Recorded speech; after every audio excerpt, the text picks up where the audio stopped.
Bonjour tout le monde, Francine Saint-Pierre, enseignante de méditation auprès des personnes qui veulent vieillir avec sérénité, vitalité et élégance.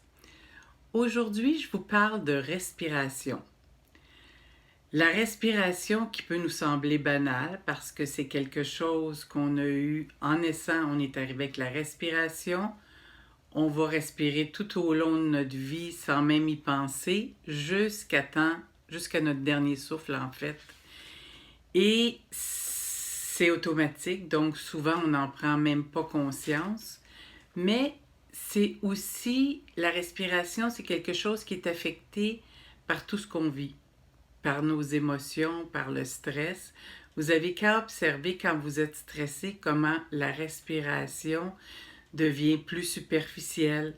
Quand vous êtes en colère, vous respirez plus de la même façon non plus.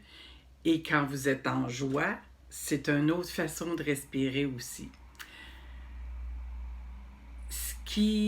Donc, les émotions, ce qu'on vit, va affecter notre respiration. Mais avez-vous déjà pensé que si on est capable d'avoir un impact sur notre respiration, ça va avoir l'effet inverse, d'avoir un impact sur ce qu'on vit et sur nos émotions.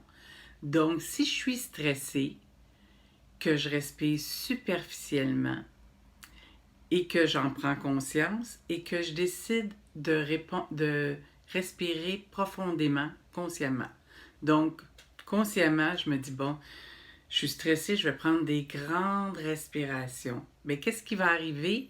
Vous allez sentir votre stress diminuer. Donc, c'est un outil très intéressant pour améliorer notre bien-être quand on vit des choses difficiles. Dernièrement, j'ai pris un cours de marche afghane. Et c'est une marche où on synchronise notre respiration avec nos pas. Et ça a comme effet d'augmenter notre endurance. Donc, on peut marcher plus longtemps si on conscientise notre respiration avec nos pas. Mais ça, c'est intéressant, mais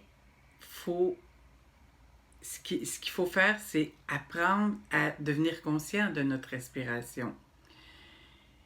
Et l'outil qui m'a amené à ça, évidemment, c'est de ça que je parle, c'est la méditation. Parce qu'en méditant, vous allez prendre du recul avec ce que vous vivez et graduellement, avec la pratique, vous allez vous voir quand vous commencez à respirer superficiellement ou quand votre respiration change. Donc, vous allez aussi voir ce qui fait que ça se produit comme ça, ce qui fait que votre respiration change. Et à partir de ce moment-là, vous pouvez avoir un impact sur votre respiration et sur les émotions que vous êtes en train de vivre. C'est un sujet que je vais parler dans mon prochain atelier virtuel. Je vais mettre les liens sous cette vidéo. Fait que si ça vous intéresse d'en savoir plus sur la respiration, ben rejoignez-moi dans le cours. Donc, je vous souhaite une très bonne journée et peut-être respirez. On respire, on pense à notre respiration. Bye.